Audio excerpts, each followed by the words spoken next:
I'm Sophie. This is my colleague Charlotte. We're from Teamleader. Before we start, I have like a quick question. How many of you are going to Europe anytime soon? Yes, more or less, they have. Well, we're going to show you a small video so you know something more about us. And you will see, for the guys who are not going to Europe, what you're missing. Allow us to take you to the other side of the pond. About 5,500 miles west, we find Europe, a continent about twice the size of Texas. But regardless of size, it's still home to 44 countries, 61 languages, and numerous different cultures and habits. It's a flourishing economy with approximately 23 million SMEs as its backbone, making up a staggering 99% of all business in Europe. At its core, we find Belgium, home of waffles, chocolate, the world's most famous beers, and Teamleader's headquarters. These past 5 years, we've grown from our modest team of 5 people to 150 full-time employees, divided over 5 European offices. So, most of you probably have your business in the United States. You might not even considering it to Europe, but we're from Belgium, as you could see. It's in the heart of Europe, and we're scaling our business right now. Scaling your business in Europe, well, it comes along with a lot of difficulties and challenges that you might not think of immediately. As you could see in the video, we have 61 different languages. Well, the easy way would be to go for a centralized approach. We could use English as a unified language, but since when was easy ever fun? So we decided not to go for a one-language-fits-all approach, and as a result, we had to translate our tool into different languages. We also had to hire native speakers, and last but not least, we had to open local offices. And why do we do so? Well, the different cultures are the most important reason. You think you can call a lead at any given time during the day, or at least between business hours. Well, we don't want to fall into easy stereotypes, but did you ever try to call a Spanish lead at 8 a.m. in the morning? Well, no, I think you get the gist. In Europe, it's better to take a local approach. So this is a situation we are building a business in. We are focusing solely on SMBs. But this is a target market of over a couple of millions of businesses. So sales are reeling in customers as if their life depends on it, and our customer base is growing like crazy. Our sales cycle is only 21 days, and our product strategy is also completely aligned with the vision of helping SMBs to work smarter. So as a result, going enterprise is not our main ambition. But according to Jason Lemkin from SaaSer, we have a problem. He's saying that to really scale your business, you have to go enterprise and sell 6 or 7-figure deals to large enterprises. Does that mean we can't scale our business? No. With all due respect to Jason, but we are able to scale our business with an ARPA of only $95, and a lot of customers who only pay $25 a month. I'm not saying you're one of them, but a lot of companies kind of ignore their low-revenue customers. For us, well, that's about all of them. So you can imagine that this has a really, really big impact on the customer success approach.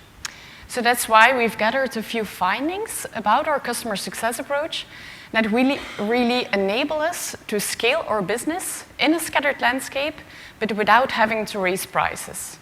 Because with over 500 new customers each month, in 6 different countries, and unfortunately not millions of dollars on resources, we have to get a bit creative to keep them all happy. So we'll focus on 3 topics: people, processes, and technology. The first topic is people. Customers, they prefer to be addressed to in their own mother tongue. It gives them confidence in your business, but also in your tool. So, well, if you want to address them in their own mother tongue, it's very important that you have native speakers.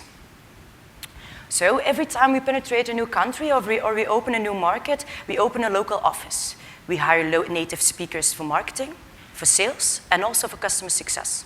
We start with one local onboarder who is working from a local office and who helps the customers get started with Teamleader. On the other hand, we also have a support agent, a native speaking support agent who is working from our headquarters in Ghent.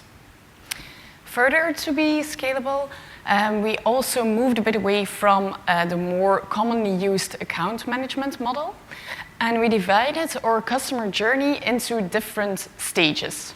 We will tell you a bit more about these different phases later on in the presentation, but what is important to know already now is that we also recruit and hire different profiles based on the different phases of the customer journey.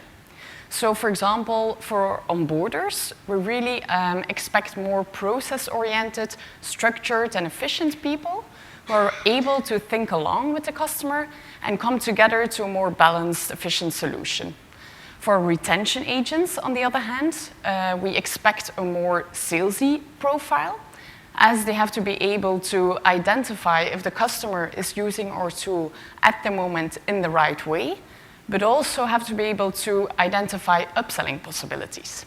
So that's why we focus a lot on talent management, and we really expect our customer success people to be experts in their field or their phase. Second topic is processes. Well, as you all know, customers go to different phases in their life cycle, and every phase, well, needs a bit of a different approach and also different content. So it's very important to keep that in mind, that your customer's life cycle is in different phases. So we have two main phases. The first one is onboarding, second one is retention. In the onboarding phase, it's very important that we help the customers get along with our tool as soon as possible. The longer it takes for a customer to be up and running with your tool, the higher the risk for an early churn. The retention phase, on the other hand, we decided to do this in 3 different phases. We have an up and running phase, a license fit phase, and also a happily ever after phase. It's very important, as Charlotte mentioned before, in the retention phase that we focus on usage optimization and also on the upselling opportunities. Further on processes, we also always focus on desired outcome thinking, which means that we always first ask the question, what does the customer wants to get out of Teamleader? Then we help the customer step by step by providing them more profound tasks and content along the way. So really try to make the customer more successful as time progresses. The content is also provided through different channels, because as we all know, it's important that the customer can choose his or her own way of learning, whether it's a video, a blog post, or a live webinar. And in contrary to popular literature, we do believe in homework. We have a big amount of small customers, so it's very important that we help them, but give them right tasks so they can get along with your tool step by step. By doing this, the efficiency, their own engagement is going up, and they're getting self-servant along the way. And then the third and last topic, but a very important one in our situation as well, is technology. Because with the high variety and high number of customers we have, taking on a personalized approach to reach each and every one of them is not maintainable. For example, as of today, this would already mean that we need about 60 onboarders and retention agents just to reach out to our existing customer base. So this is, of course, not scalable. That's why it's very important for us also to rely on the right technology to reach out to our customers. And we do so by using Totango. So Totango is a technology we use to follow up on our customers. And we use 3 different parts in Totango: the Totango campaigns, the Totango health score, and the success plays. The Totango campaigns are a feature we really adore because it enables us really to send out automated but still personalized emails along the customer journey. So this means that we start with an automated email outlining 10 steps that every customer should do to get his or her account up and running. After a few weeks, they get another automated email asking them how it goes and if they need further help. And so it goes on and on during the lifetime of the customer. For example, at the 1-year mark, they also get a nice email from the entire customer success team wishing them a happy birthday, happy team leader birthday. But what is important is that these emails are also personalized. So they get them from a personal, from one of our customer success managers, and in their own language. Further on, we also make use of the Totango health score, because that enables us to differentiate between good, poor, and average customers, and so we can prioritize. So we focus a bit more on the poor and average customers through success plays, which alert the retention agents when customers have their renewal day within 45 days and have a poor health. Also, if they stay in poor health for a longer amount of time, then the retention agents also get automated tasks to alert them that these customers receive prior attention.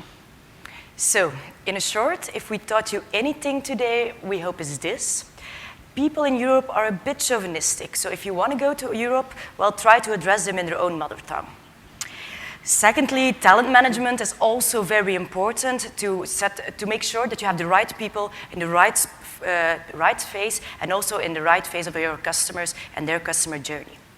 You have to focus on desired outcome thinking, and very, very important, always give your customers homework. It helps them to be more involved with your tool, the engagement is higher, and yet you have less chances that they will churn because they really adopt your tool. And then, last but not least, you have to automate and also personalize, but keep sending the right message at the right time. Thank you. This was our presentation. If you have any more questions, you can always contact us, of course. If you guys have questions for either Sophie or Charlotte or Noah, raise your hand and I'll come around with the microphone so we can hear you.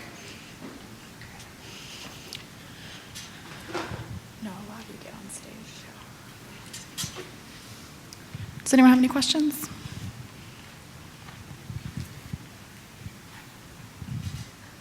Thanks. I had a question for the two recent speakers about homework for your customer. Can you tell us what you mean by that and give us some examples of what that is? Yeah. I think Sophie maybe can answer the question, because we focus on giving them homework in the onboarding phase primarily. So they really get up and running in that phase. That's the most important phase. And he's asking if you can give some examples of what does that mean. For example, if a customer becomes a customer, they receive a 10 steps email. They have to do a couple of steps. And then afterwards we call them, give them a personal call, ask them how they're doing. We're telling who we are. And then we respond to the 10 steps mails, checking, did you do all the steps? And then, for example, we have some instruction videos. And then we say, okay, can you maybe watch these videos? And I'll call you back in 1 week, or I'll send you an email in 1 week, and then you can send me your questions. And afterwards, I will have a one-on-one with you to go more in depth. So we don't lose time in just telling the basics to our customers. And then we know, okay, they did it. And the fact that they give us questions, then we know, okay, they're up and running and good to go. And then we just keep having those sessions, but depending on the needs of the customer. It's actually whenever, yeah. I think it's Thank you. My question is around the customer journey, the phases, and moving from onboarding to retention and possibly renewal. How did the customer react to the switch of their point of contact throughout these phases? We never had any problem with that. It's just at the end of the onboarding phase, we have some contact or just an email, and we put our colleague into the email and saying, hey, I'm glad you're really good. You started well with Teamleader. This is my colleague. She will follow you up. And we never had any customer complaining about them. They're just, if your communication is right, I don't think you can have any problems with that topic. The customer also doesn't realize that it's transferred from one phase to another. It's just another contact person, the retention agent, but the customer is not informed like you're now moving to another phase. So it's just we proactively reach out to them just introducing a new customer success manager, or whenever they have a question, they come to another customer success. So we don't have dedicated account managers or customer success managers for different customers. It's just based on the phase, actually. So that's why they don't realize that they move to another phase. If you have bigger customers, we do a handoff, and then or sometimes if I went, when I used to be in onboarding, I went with my last session with the customer, and I just brought the attention agent with me, and we have like a personal contact if we're going on site, or if it's online, it's the same thing. You have a meeting with 3 then, and then you do a quick run through the system with both of you. Maybe just add something to that. So certainly agree with everything that was just shared.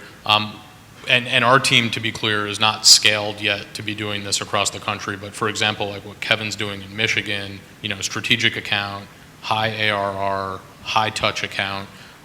Kevin's involved really from beginning in deployment. He might not be the technical resource that's, connecting the wires and all that stuff, but he's at least involved in the process, so he knows them. And then when sort of our support onboarding professional services team goes away and starts fulfilling support requests, Kevin's still there and they already know Kevin. That's the model we'd like to see across the country with at least our strategic accounts. I mean, that's not realistic when you've got thousands of customers, but certainly leveraging the campaign feature within Totango makes that a much more smooth and smooth process and transition.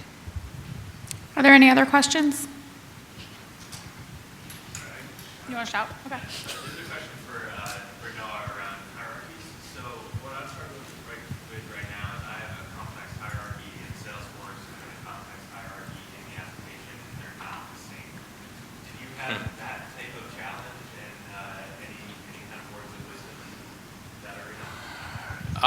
So we have maybe a slightly different problem, but maybe kind of the same end result. So actually our hierarchy in Salesforce is relatively clean. You've got the contract holder, the child accounts, and then whatever products they've purchased. The products, because they started again as individual products that morphed into this platform plug and play approach, the product data kind of lives in discrete product databases. So that's really the value that Totango is bringing to the table from a hierarchy perspective. So if you think about Totango ingesting your CRM data to set up the structure and then pulling in product utilization from those, disparate databases and sources, that's the value that it's bringing to us. It kind of connects those dots for us. I don't know if that answers your question, but similar but maybe slightly different issue for us.